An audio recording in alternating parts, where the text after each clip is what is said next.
வணக்கம் traders, welcome to pre market report. So இன்னைக்கு நம்ம இந்த வீடியோவில் நிஃப்டி, பேங்க் நிஃப்டி மற்றும் சென்செக்ஸ் வந்து ஏப்ரல் 27ஆம் தேதி திங்கக்கிழமை என்ன நடக்கிறதுக்கான வாய்ப்பு இருக்குது அப்படிங்கிறத பார்க்க போகிறோம். ஸோ இன்னையோட அனாலிசிஸ் பார்த்தீங்கன்னா இந்த வாரம் வந்து எப்படி ஸ்டார்ட் ஆக போகுது, இந்த வாரத்துக்கு நம்ம என்னெல்லாம் எதிர்பார்க்கலாம், ஸோ மார்க்கெட்டோட பிஹேவியர் என்ன அப்படிங்கிறத நமக்கு பார்க்க போகிறோம்.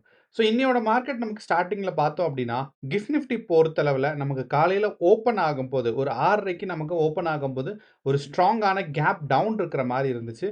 ஆனால் 6:30லேருந்து இப்போதைய நிலைமையில் 7:30 வரைக்கும் பார்த்தீங்க அப்படின்னா, ஏன்னா இப்போ நம்ம டைம் ரெக்கார்ட் பண்ணுற போது மணி வந்து ஏறக்குறைய 7:30 ஆச்சு.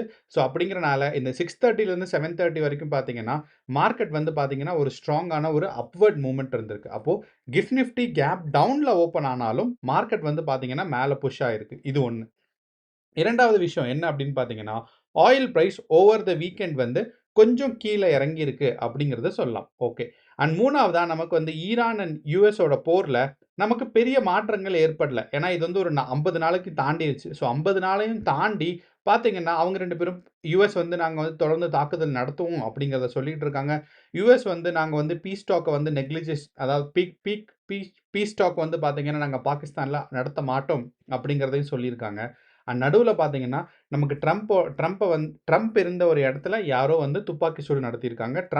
துப்பாக்கி சூடு நடத்தினதாக ஒரு இன்ஃபர்மேஷனும் வரல. ஆனால் அந்த ஏரியாவில் அந்த இருந்த ஒரு டைனிங் ரூமில் பார்த்தீங்கன்னா நமக்கு வந்து ஒரு துப்பாக்கி சூடு நடந்திருக்கு. ஸோ அப்படிங்கிறனால இந்த 3 விஷயமும் நமக்கு வந்து குளோபல் எக்கனாமிக் சுச்சுவேஷன்ஸை கொஞ்சம் காமாக தான் வச்சிருக்குன்னு சொல்லலாம். அண்ட் இதனால பார்த்தீங்கன்னா நமக்கு ஆயில் பிரைஸ் வந்து தொடர்ந்து சரிவு நிலையில் இருக்குது. இப்போ நம்ம ஆயில் பிரைஸ் வந்து இந்தியன் ரூபால நமக்கு பார்த்தோம் அப்படின்னா ஒரு பேரல் லிட்டர்ஸ் ஏறக்குறைய 8,000க்கு கீழே வந்துருச்சு. நீங்கள் நல்லா கவனிச்சிட்டு இருந்தீங்கன்னா தெரியும். போன 2 வாரமாக நமக்கு வந்து ஆயில் பிரைஸ் 9,000 10,000 தொட்டுட்டு இருந்தது. இப்போதைய நிலைமையில 8,200 வந்திருக்கு. ஸோ அப்படிங்கிறது நமக்கு ரொம்ப ஸ்டெபிலிட்டி கொடுக்குது.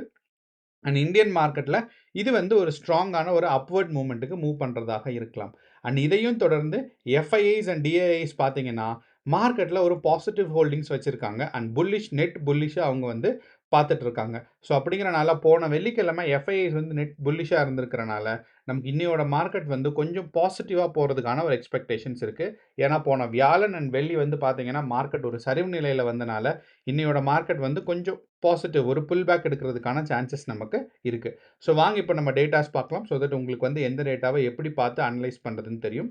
வாங்க இப்போ நம்ம வீடியோக்குள்ளே போகலாம்.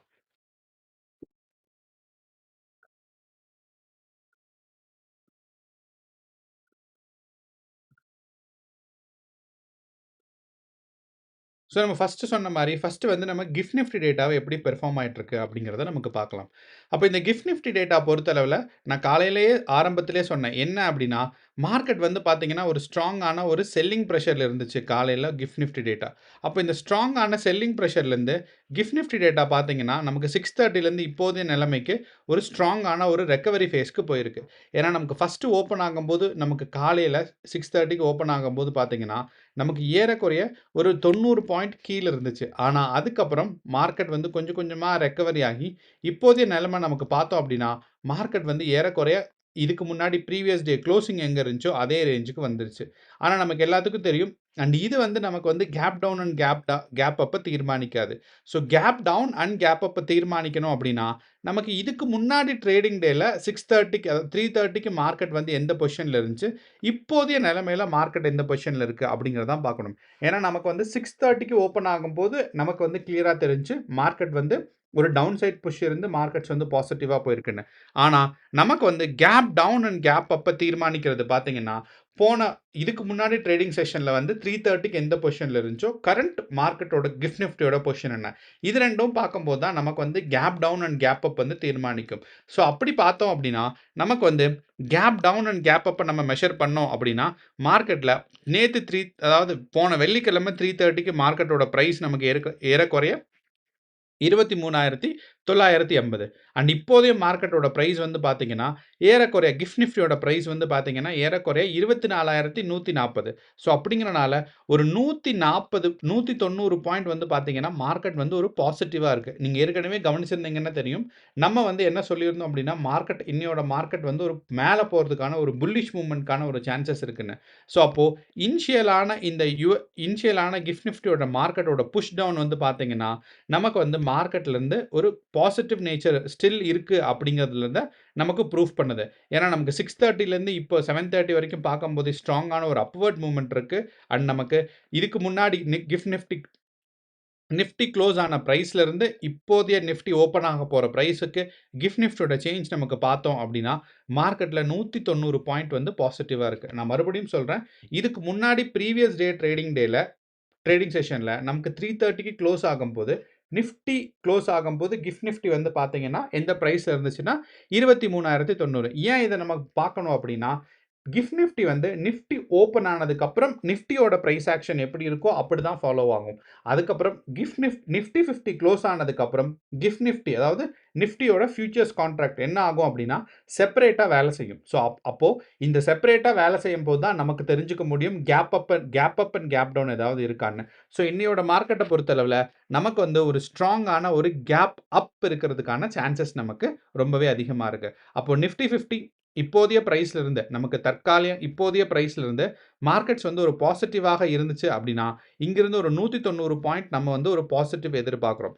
அப்படின்னா நமக்கு வந்து 25,150 இல்லைனா 24,800 வரைக்கும் இருக்குது. ஸோ இங்கிருந்து மார்க்கெட் வந்து பாசிட்டிவாக புஷ் ஆச்சு அப்படின்னா 25,150 வரைக்கும் நிஃப்டி 50 வந்து புஷ் ஆகிறதுக்கான ஒரு சான்சஸ் நமக்கு இருக்குது. ஸோ அப்போ இன்னையோட மார்க்கெட்டுக்கு ஓப்பனிங் அண்ட் க்ளோசிங் பொசிஷனை வச்சு நம்ம கன்சிடர் பண்ணோம் அப்படின்னா நமக்கு ஒரு 150 பாயிண்ட் இல்லைனா 190 பாயிண்ட் வந்து ஒரு கேப் அப் வந்துச்சு அப்படின்னா இன்னையோட நிஃப்டி 50க்கு ஒரு ஸ்ட்ராங்கான ரெசிஸ்டன்ஸ் என்னவா இருக்கும் அப்படின்னு பார்த்தீங்கன்னா 25,150 அதே மாதிரி ஒரு சப்போர்ட்டுன்னு பார்த்தோம்னா 24,000 இருக்கும். அண்ட் நம்ம ஏற்கனவே சொல்லியிருக்கோம் நிஃப்டியில் 190 பாயிண்ட் இல்லைனா 200 பாயிண்ட் கேப் அப் இருக்குது அப்படின்னா சென்செக்ஸில் வந்து பார்த்தீங்கன்னா 3 மடங்கு கேப் அப் வந்து வரும். அப்படின்னா சென்செக்ஸில் இப்போதைய பொசிஷன்லேருந்து பார்த்தோம் அப்படின்னா நமக்கு வந்து ஒரு 600 பாயிண்ட் வந்து கேப் அப் வர்றதுக்கான சான்சஸ் நமக்கு ரொம்பவே அதிகமாக இருக்குது. அப்போது சென்செக்ஸ் வந்து ஒரு 600 பாயிண்ட் நமக்கு கேப் அப் வந்துச்சு அப்படின்னா சென்செக்ஸ் வந்து ஒரு ஸ்ட்ராங்கான ஒரு பூஸ்ட்டில் இருக்கும். ஸோ அப்படிங்கிறனால நமக்கு வந்து முக்கியமான ஒரு ரெசிஸ்டன்ஸ் எவ்வளோ தூரம் ஷிஃப்ட் ஆகும்னு பார்த்தீங்கன்னா 78,000 வரைக்கும் மார்க்கெட்ஸ் வந்து புஷ் ஆகும். அப்போ சென்செக்ஸை பொறுத்தளவில் அடுத்த ரெசிஸ்டன்ஸ் அதாவது இதுக்கு முன்னாடி இருந்த கன்சாலிடேஷன் ஃபேஸ் வந்து பார்த்தீங்கன்னா 78,000. ஸோ அப்படிங்கிறனால சென்செக்ஸோட ரெசிஸ்டன்ஸ் வந்து 78,000 வரைக்கும். அதே மாதிரி சப்போர்ட் பார்த்தீங்கன்னா வெள்ளிக்கிழமையோட லோ, அந்த வெள்ளிக்கிழமையோட லோ வந்து எவ்வளோ தூரம்னு பார்த்தீங்கன்னா 76,000 வரைக்கும் மார்க்கெட்ஸ் வந்து புஷ் டவுன் ஆகிறதுக்கான சான்சஸ் நமக்கு இருக்குது. ஸோ அப்போ இந்த 76,400 இது வரைக்கும். ஸோ சென்செக்ஸோட வாலடைலிட்டி பார்த்தீங்கன்னா ரொம்பவே ஸ்ட்ராங்காக இருக்குது. ஸோ இன்னையோட மார்க்கெட்டில் ஒரு ஸ்ட்ராங்கான கேப் அப் வரும் சென்செக்ஸை பொறுத்தளவில். அந்த கேப் அப்பில் மார்க்கெட் வந்து 78,000ம் 76,400 வரைக்கும் மார்க்கெட்ஸில் ரெசிஸ்டன்ஸ் அண்ட் சப்போர்ட் இருக்கிறதுக்கான சான்சஸ் நமக்கு ரொம்ப பார்க்க முடியுது. இதே தான் பார்த்தீங்கன்னா நமக்கு வந்து பேங்க் நிஃப்டியிலே இருக்கும். ஸோ பேங்க் நிஃப்டி வந்து நிஃப்டி 50ல் 200 பாயிண்ட்னா பேங்க் நிஃப்டியில் ஒரு 450 பாயிண்ட் வரைக்கும் மார்க்கெட்ஸ் வந்து புஷ் அப் ஆகும். அப்போ 450 பாயிண்ட் வந்து புஷ் அப் ஆச்சு அப்படின்னு பார்த்தீங்கன்னா நமக்கு வந்து ஏறக்குறைய 56,700 ரேஞ்சில் வந்து பார்த்தீங்கன்னா பேங்க் நிஃப்டி ஓப்பன் ஆகும். ஸோ அப்படிங்கிறனால இதுக்கு முக்கியமான ரெசிஸ்டன்ஸ் வந்து 57,000ம் அதே மாதிரி அதாவது சிம்பிளாக சொல்லணும்னா வெள்ளிக்கிழமையோட ஹையஸ்ட் பாயிண்ட்டும் வெள்ளிக்கிழமையோட லோவஸ்ட் பாயிண்ட்டும். ஸோ இதுதான் வந்து இன்னையோட மார்க்கெட்டுக்கு ஒரு முக்கியமான சப்போர்ட் அண்ட் ரெசிஸ்டன்ஸாக இருக்க போகுது. ஸோ இப்போ நம்ம வந்து ப்ரைஸ் ஆக்ஷன் நமக்கு பார்த்துரும். கிஃப்ட் நிஃப்டி டேட்டா நமக்கு பார்த்தோம். மார்க்கெட் வந்து ஸ்ட்ராங்கான ஒரு கேப் அப் வர்றதுக்கான சான்சஸ் இருக்குது. அண்ட் மார்க்கெட்டோட ஒரு பாசிட்டிவ் புஷ் இருக்கிறது நமக்கு காலையில் 6:30லேருந்து இப்போதைய நிலைமையில் நமக்கு கிஃப்ட் நிஃப்டி பார்த்தாலுமே ஒரு ஸ்ட்ராங்கான ஒரு பாசிட்டிவ் ட்ரெண்ட் போகிறத பார்த்தோம். அதே மாதிரி நான் முன்னாடியே சொன்னேன் என்ன அப்படின்னா யூஎஸ் மார்க்கெட்டில் ஆயிலோட ப்ரைஸ் வந்து பார்த்தீங்கன்னா கொஞ்சம் குறைஞ்சிக்கிட்டே வருதுன்னு $90 கிட்ட $95 கிட்ட பார்த்தீங்கன்னா கன்சாலிடேட் ஆகிட்டு இருக்கு. அதே மாதிரி இந்தியன் ருப்பியில் பார்க்கும்போதும் நமக்கு வந்து ஒரு 88 இல்லை 8,800 இல்லைனா 8,200 ரேஞ்சில் பார்த்தீங்கன்னா ஆயிலோட ப்ரைஸ் வந்து குறைஞ்சிருக்கு. ஏன்னா $10,000 பார்த்தீங்கன்னா ஒரு $1,000 குறைஞ்சிருக்கு அப்படிங்கிறது ஒரு ஸ்ட்ராங்கான ஒரு ஆயில் ப்ரைஸோட டிக்ரீஸ் தான். ஸோ ஆயில் ஸ்டெபிளைஸ் ஆனாவே நமக்கு இந்தியன் மார்க்கெட் வந்து திருப்பியும் பாசிட்டிவாக போக ஆரம்பிச்சிடும். ஓகே, அப்போ இதெல்லாம் நமக்கு வந்து ஸ்டாக் ப்ரைஸை பார்த்தோம். அப்போது நமக்கு இன்னையோட மார்க்கெட்டை பொறுத்தளவில் போன வெள்ளிக்கிழமை நமக்கு முக்கியமான சில கம்பெனிஸோட ஸ்டாக் ரிசல்ட்ஸ் வந்திருக்கு. ஒன்று வந்து பார்த்தீங்கன்னா அதானி கிரீன்ஸ், ரெண்டாவது வந்து பார்த்தீங்கன்னா எல்என்டியோட ஃபின்டெக் இருக்குது, அடுத்து நம்மளோட ரிலையன்ஸ் இண்டஸ்ட்ரீஸ். கூடவே HCL. ஸோ இந்த 3மே பார்த்தீங்கன்னா, ஒரு ஸ்ட்ராங்கா நிஃப்டி 50 அஃபெக்ட் பண்ணக்கூடியது. அண்ட் இந்த 3மே நமக்கு வந்து ஒரு ஸ்ட்ராங்கான ஒரு பாசிட்டிவ் ரிசல்ட்ஸ் தான் குடுத்துருக்காங்க. ஸோ அப்படிங்கிறனால இதெல்லாம் சேர்த்தி நமக்கு இன்னைக்கு இந்தியன் மார்க்கெட்ல வந்து பார்த்தீங்கன்னா, ஒரு பாசிட்டிவ் மூவ்மெண்ட்ஸ் இருக்கும் அப்படிங்கிறது நமக்கு கிளியரா தெரியுது. அது மட்டும் இல்லாம இன்னையோட மார்க்கெட்ல வந்து பார்க்கும்போது அல்ட்ராடெக் சிமெண்ட்ஸ், அல்ட்ராடெக்கும் பார்த்தீங்கன்னா அதானியோட கம்பெனி தான். ஸோ அல்ட்ராடெக் சிமெண்ட்ஸ், அதே மாரி நிப்பான், அது மட்டும் இல்லாம ஏயு ஸ்மால் ஃபைனான்ஸ் பேங்க் இவங்க, அடுத்து எஸ்பிஐ கார்ட்ஸ் இதெல்லாம் வந்து பார்த்தீங்கன்னா, பேங்கிங் செக்டர்ஸ் அண்ட் நிஃப்டி 50 வந்து கொஞ்சம் இம்ப்ரூவ் ஆறதுக்கான சான்சஸ் நமக்கு இருக்கு. ஸோ இந்த ஒரு காரணத்தினால இன்னையோட மார்க்கெட் வந்து நமக்கு பாசிட்டிவா டைரக்ஷன் இருக்கிறதுக்கான சான்சஸ் வந்து நமக்கு ஸ்டாக் மார்க்கெட் ரிசல்ட்ஸும் பார்த்தீங்கன்னா, நமக்கு சொல்லிக் குடுக்குது. இது கூடவே நம்ம வந்து நிஃப்டி 50யோட ஓப்பன் இன்ட்ரெஸ்ட் டேட்டா பார்த்தோம் அப்படின்னா, நமக்கு வந்து கால் ஆப்ஷன் சைடு ஸ்ட்ராங்கா பூஸ்ட் ஆயிட்டு இருக்கிறது நமக்கு தெரியுது. ஸோ அட் த மணியிலிருந்து பார்த்தீங்கன்னா, 24,000லிருந்து 24,500 வரைக்கும் கால் ஆப்ஷன் ஹோல்டிங் வந்து இன்கிரீஸ் ஆயிருக்கு. அண்ட் அது மட்டும் இல்லாம பிசிஆர் ரேஷியோ வந்து பார்த்தீங்கன்னா, கரெக்ட்டா 0.7 இருக்கு. விச் சப்போர்ட்ஸ் நமக்கு வந்து ஒரு புல்லிஷ் மூவ்மெண்ட்.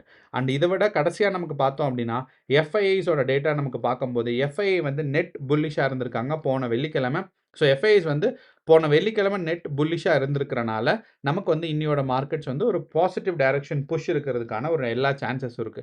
ஆனா ஒரே ஒரு விஷயம் என்னன்னா, நமக்கு வந்து ப்ரோஸ் வந்து ஒரு நெகட்டிவ் டைரக்ஷன ஹோல்ட் பண்றாங்க. So pros negative direction hold பண்றது ஒரு ஒரு சின்ன ஆச்சரியத்துக்கான விஷயம். காரணம் என்னன்னா, பெரும்பான்மையான நாட்கள்ல எஃப்ஐஐஸும், ப்ரோஸும் பார்த்தீங்கன்னா, அவங்களோட டைரக்ஷன் ஒண்ணா இருக்கும். அப்ப இந்த ப்ரோஸ் வந்து நமக்கு போன வெள்ளிக்கிழமை பார்த்தீங்கன்னா, கால் ஆப்ஷன் ஹோல்டிங் வந்து பார்த்தீங்கன்னா, வெறும் 1000 குவான்டிட்டீஸ் தான் ஹோல்ட் பண்ணியிருக்காங்க. ஆனா call option put option buying, அதாவது பியரிஷ் புட் ஆப்ஷன் பையிங் வந்து பார்த்தீங்கன்னா, 65,000 வரைக்கும் போயிருக்கு. ஸோ அப்படிங்கிறனால கொஞ்சம் கேர்ஃபுல்லா தான் இன்னைக்கு டீல் பண்ணணுங்கிறத ப்ரோஸோட கண்டிஷன்ல இருந்து வருது. ஆனா அதே இது நம்ம எஃப்ஐஸ பார்த்தோம் அப்படின்னா, 20,000 குவான்டிட்டீஸ் வந்து பார்த்தீங்கன்னா, கால் ஆப்ஷன் பை பண்ணியிருந்திருக்காங்க. அதே சமயம் புட் ஆப்ஷன் பை பண்ணது பார்த்தீங்கன்னா, வெறும் 8,000 குவான்டிட்டீஸ் தான். ஸோ அப்படிங்கிறனால புட் ஆப்ஷனோட almost like double double the time பார்த்தீங்கன்னா, கால் ஆப்ஷன் குவான்டிட்டீஸ் இருக்கிறனால இன்னையோட மார்க்கெட்ஸ் வந்து பாசிட்டிவா போகும். அண்ட் இனியும் பார்த்தீங்கன்னா, நமக்கு வந்து இந்தியா விக்ஸ் டேட்டா வந்து ஏற்கனவே 19ல இருக்கு. ஸோ அப்படிங்கிறனால இந்தியா விக்ஸ் வந்து நமக்கு நிஃப்டி 50யோட ஒரு கண்ணாடி மாரி. ஸோ இன்னைக்கோட மார்க்கெட் நமக்கு பாசிட்டிவா போச்சு அப்படின்னா, இந்தியா விக்ஸ் டேட்டா வந்து கீழ இறங்கும். ஸோ இந்தியா விக்ஸ பார்த்தீங்கன்னா, உங்களுக்கு வந்து பிரைஸ் ஆக்ஷன் அதாவது கன்ஃபார்ம் ஆகும். இன்னைக்கு மார்க்கெட் பாசிட்டிவா போச்சுன்னா, இந்தியா விக்ஸ் வந்து 19.7ல இருந்து கொஞ்சம் கீழ இறங்கியிருக்கும். ஸோ அப்போ இன்னையோட மார்க்கெட்ல எல்லா டேட்டாஸும் பார்க்கும்போது, நமக்கு வந்து மார்க்கெட் பாசிட்டிவா போறதுக்கான ஒரு சான்சஸ் இருக்கு. ஸோ இந்தியா விக்ஸ் டேட்டா பார்க்கும்போது 19.7ல இருக்கு. அங்கிருந்து கொஞ்சம் கீழ இறங்குனா கூட நிஃப்டி 50 அழகா பாசிட்டிவா போகும். நிஃப்டி 50யோட ஓப்பன் இன்ட்ரெஸ்ட் டேட்டா பார்க்கும்போது கால் ஆப்ஷன் சைடு நிறைய பில்டப் நம்மளால பார்க்க முடியுது. எஃப்ஐஐஸ் அண்ட் ப்ரோஸோட ஹோல்டிங்ஸ் வந்து பார்த்தீங்கன்னா, நமக்கு கால் ஆப்ஷன் சைடு கொஞ்சம் பாசிட்டிவா போறதுக்கான ஒரு சப்போர்ட்ல இருக்கு. இத தொடர்ந்து ஆயில் பிரைஸ் ஸ்டெபிலைஸ் ஆயிட்டு இருக்கு. கிஃப்ட் நிஃப்டி டேட்டா பாசிட்டிவா இருக்கு. ஸோ இதனால இன்னையோட இந்தியன் மார்க்கெட் பாசிட்டிவா இருக்கும்.